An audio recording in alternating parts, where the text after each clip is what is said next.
अस्सलाम वालेकुम दोस्तों, मेरा नाम है बिलाल शकूर और आप देख रहे हैं इन्फॉर्मेटो। आप दुनिया के सबसे ताकतवर आतिशबाजी के फटने को कैसे तस्वुर करेंगे? गर्म और उबलता हुआ लावा पहाड़ की ढलवानों से बहता और अपने रास्ते में आने वाली हर चीज़ को तबाह करता। राख के बड़े बादल आसमान को स्याह करते और करीब मौजूद मोहल्लों में सब जिंदगियों का सफाया करते।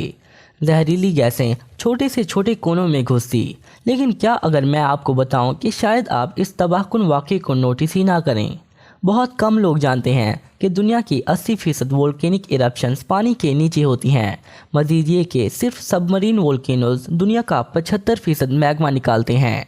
हमारे प्लैनेट पर 10 लाख से ज़्यादा अंडर वाटर वोल्केनोज हैं और इनमें से कम 75,000 समंदर की सतह से आधा किलोमीटर ऊपर उठते हैं। लेकिन जैसा कि आप अंदाज़ा लगा सकते हैं, ऐसे अंडर वाटर मॉन्स्टर्स की दरियाफ्त और जांच करना बहुत मुश्किल है।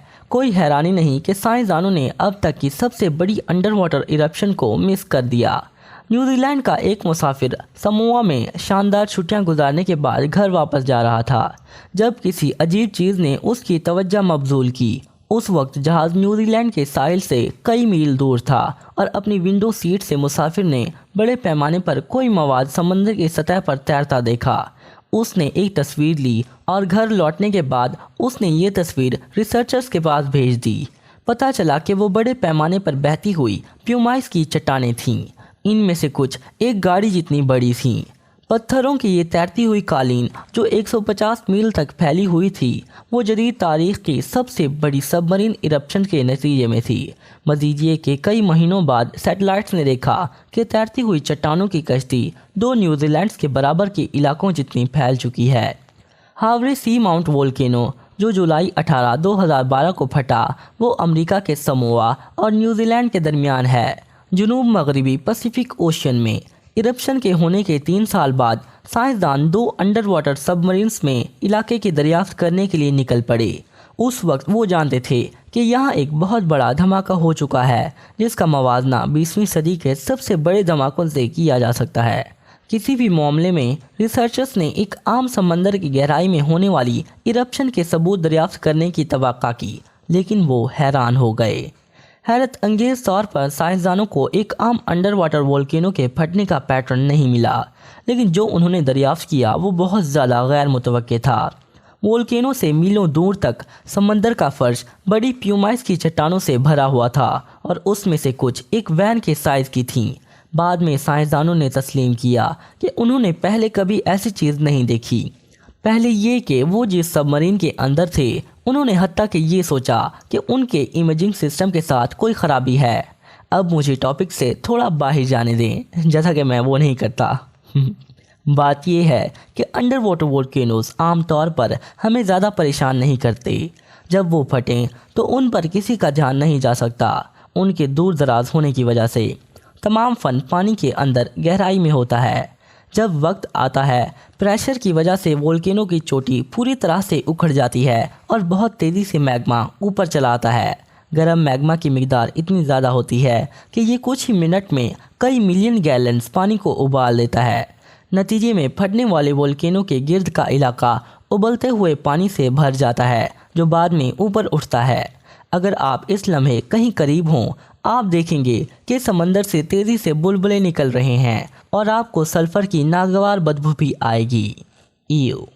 उबलते पानी का बादल अपने करीब मौजूद तमाम आबी जानदारों और पौधों को तबाह कर देगा और बाद में बुलबुलों और बू की मिस्ट्री के साथ ये बाकियात सतह पर आ जाएंगी। लेकिन पता चला कि हावरे वोल्केनो की इरप्शन गैर मामूली थी। कालड्रा, एक बड़ा गड्ढा जो फटने के बाद जाहिर होता है, वो 3 मील तक फैला हुआ था और उसमें मौजूद 14 सुराखों ने लावा की बड़ी मिकदार को अपने अंदर खींच लिया। लेकिन सबसे इंटरेस्टिंग चीज़ ये थी कि वोल्केनो की वजह से ना सिर्फ प्यूमाइस की चट्टानें बनी, बल्कि वहाँ लावा डोम्स, राख और हत्ता के पानी के अंदर बहता लावा भी नज़र आया। क्या आपको 2010 में आइसलैंड में होने वाली एयुफ्यायायोकुल इरप्शन याद है, जो 6 दिन तक हवाई सफ़र में होने वाली गैर मामूली परेशानी का बायस बनी? रुको, अब मेरे साथ कहिए, एयुफ्यायायोकुल। अच्छा काम किया, अब ये आपका होमवर्क है। Anyway, Haware under water eruption इससे 10 गुना ज़्यादा ताकतवर थी। साइंसदान इस दरियाफ्त के बारे में पुरजोश थे। انہوں نے کہا کہ انہیں جو نمونے ملے ہیں وہ ایک دہائی کی مکمل تحقیق کے برابر ہیں۔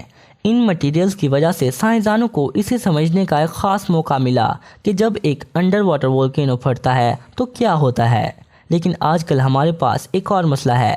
ایسا لگتا ہے کہ کلائمیٹ چینج نہ صرف موسم اور سی لیول کو متاثر کرے گا بلکہ اس کی وجہ سے پورے پلینٹ پر تباہ کن وولکینک ایرپشنز بھی ہوں گی، انڈر واٹر اور زمین دونوں پر۔ بات یہ ہے کہ پہاڑوں کو زیادہ سٹیبل کر کے گلیشیئرز شاید وولکینک ایکٹیویٹیز کو دبا رہی ہیں، لیکن ان دنوں جیسا کہ برف پگھلنا شروع ہو گئی ہے تو پہاڑوں کے پاس وہ سپورٹ نہیں جو پہلے ہوا کرتی تھی۔ ایک عام پہاڑ کے لیے اس کا مطلب لینڈ سلائڈنگ ہو سکتا ہے، لیکن اگر ہم ایک وولکینو کی بات کریں تو صورتحال بہت زیادہ خطرناک ہو جاتی ہے۔ آپ پہلے سے ہی جانتے ہوں گے کہ وولکینوز اندر سے مسلسل پریشر کا سامنا کرتے ہیں، تو صرف ایک بیرونی حفاظتی تہہ کو ہٹانے سے، اور اس سے مراد برف کی تہہ ہے، باقی پاؤڈر کا ایک ڈرم بچتا ہے جو کبھی بھی پھٹ سکتا ہے۔ لیکن کیا ہوگا اگر زمین پر موجود تمام آتش فشاں اپنا استحکام کھو بیٹھیں اور بیک وقت پھٹنے لگیں؟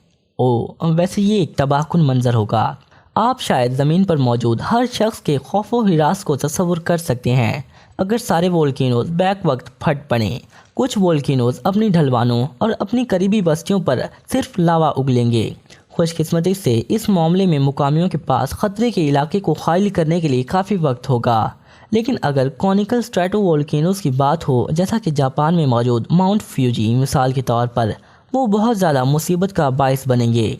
ایسے وولکینوز اتنی زیادہ راکھ اگلیں گے کہ کچھ ہفتوں یا مہینوں کے لیے آسمان تاریک ہو جائے گا۔ یہ ایک لمبے آتش فشانی موسم سرما کا باعث بنے گا۔ سورج کی روشنی کے بغیر فصلیں اور پودے مر جائیں گے، فوٹوسنتھیسس سے انرجی حاصل نہ کر پانے کی وجہ سے۔ جانوروں کے ساتھ ساتھ انسان بھی خوراک کی کمی کا شکار ہو جائیں گے، اور حتیٰ کہ مزید خطرناک مسئلہ خود راکھ ہوگی۔ جب اسے انہیل کیا جائے تو آتش فشاں کی راکھ لوگوں کے پھیپھڑوں میں ایک شیشے جیسی چیز میں تبدیل ہو جاتی ہے، اور آپ شاید المناک نتیجے کا اندازہ لگا سکتے ہیں۔ عمارتوں کے اندر چھپے لوگ بہت بڑے خطرے میں ہوں گے، کیونکہ راکھ کے وزن کی وجہ سے عمارت گرنا شروع ہو جائے گی۔ چونکہ ایش پانی سے 5 گنا زیادہ ڈینس ہوتی ہے، اور زیادہ تر عمارتیں اپنی چھتوں پر کئی ٹن وزنی راکھ کو اٹھانے کے لیے ڈیزائن نہیں کی جاتی۔ اس کے علاوہ جب سٹریٹو وولکینوز پھٹنا شروع ہو جائیں گے، وہ ہوا میں بہت زیادہ لاوا کو پھیلا دیں گے، اور لاوا ان کی ڈھلوانوں سے بھی بے مثال رفتار کے ساتھ بہنے لگے گا۔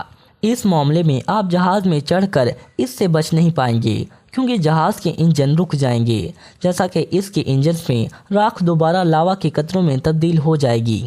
لیکن حتیٰ کہ یہ بھی تمام وولکینوز کے بیک وقت پھٹنے کے بدترین نتائج نہیں ہوں گے۔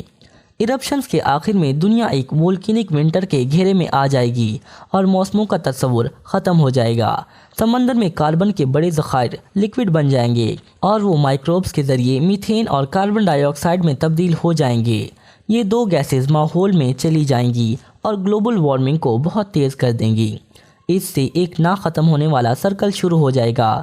گرم آب و ہوا کی وجہ سے مزید گیسز ماحول میں شامل ہو جائیں گی، جس کے بدلے میں آب و ہوا مزید گرم ہو جائے گی۔ آخر کار آب و ہوا اتنی گرم ہو جائے گی کہ سارے درخت اور پودے مر جائیں گے، تمام سمندر ابل جائیں گے، اور زمین ایک وینس جیسی جگہ میں تبدیل ہو جائے گی۔ ایک پلینٹ جہاں کوئی پانی نہیں اور اس کا ایٹماسفیئر خطرناک کاربن ڈائی آکسائڈ سے بھرا ہوا ہے۔ کیا آپ ابھی بھی پریشان ہیں؟ خیر، کافی تباہیاں ہو گئیں، اور اب آپ پرسکون ہو سکتے ہیں۔ اس منظرنامے کے ہونے کا امکان بہت کم ہے، اور ہم بس کیا ہوگا جیسی تھیوریز بنا سکتے ہیں۔ تو آپ کا کیا آپ نے کبھی ایکٹیو یا سلیپنگ وولکینو دیکھا ہے؟ کیا آپ ایوف یا یوکل کہہ سکتے ہیں؟ کیا آپ جانتے ہیں کہ میں نے اسے صحیح سے کہنے کی کتنی پریکٹس کی؟ ہمیں کامنٹس میں ضرور بتائیے گا۔ اس ویڈیو کو لائک، دوستوں کے ساتھ شیئر، اور چینل کو سبسکرائب کرنا مت بھولیے گا۔ میں ملتا ہوں آپ کو اپنی نیکسٹ ویڈیو میں، تب تک کے لیے اللہ حافظ۔